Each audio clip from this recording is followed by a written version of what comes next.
আল্লাহু আল্লাহু আল্লাহ। এবার আপনাকে একটা তাত্ত্বিক বিষয় বলি, যারা সালাত আদায় করে না, সালাত কি সোজা জিনিস? সালাতটাকে আদায় করতেই যে হবে তার বাস্তব একটা দিক।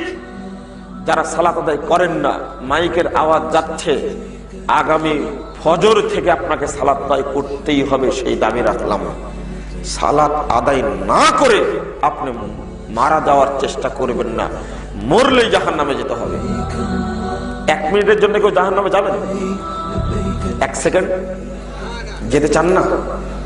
জাহান্নাম কি জিনিস জানেন? ভাইয়াল কওনা গাইয়া। সাহাবায়ে কেরাম বলছেন, হঠাৎ করে একটা শব্দ হলো, তো বললেন, তোমরা কি একটা শব্দ শুনলে? হ্যাঁ শুনলাম। তো জানো কি তোমরা এই শব্দটা কিসের? তখন বলছেন যে 70 বছর পূর্বে একটি পাথরকে জাহান্নামের মুখে ছেড়ে দেওয়া হয়েছিল।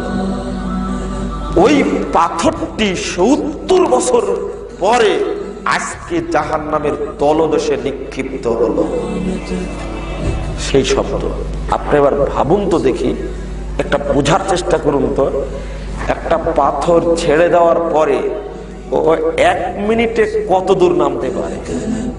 এই পাথরটি 1 ঘন্টায় কত দূরে নামবে? এই পাথরটি 24 ঘন্টায় কত দূরে নামতে পারে? এই পাথরটি 1 সপ্তাহে কত দূরে নামবে? এই পাথরটি 1 মাসে কত দূর নামবে? এই পাথরটি 1 বছরে কতদিন নামবে? সেখানে 70 বছর যাবৎ নামলো, তলদেশে নিক্ষিপ্ত হলো। এবার ভাবুন আপনি জাহান্নাম কত গভীর। আপনি ভয় করেন না কেন? লজ্জা করে হলেও, একটু ভয় করে হলেও সালাত আদায় করা শুরু করো।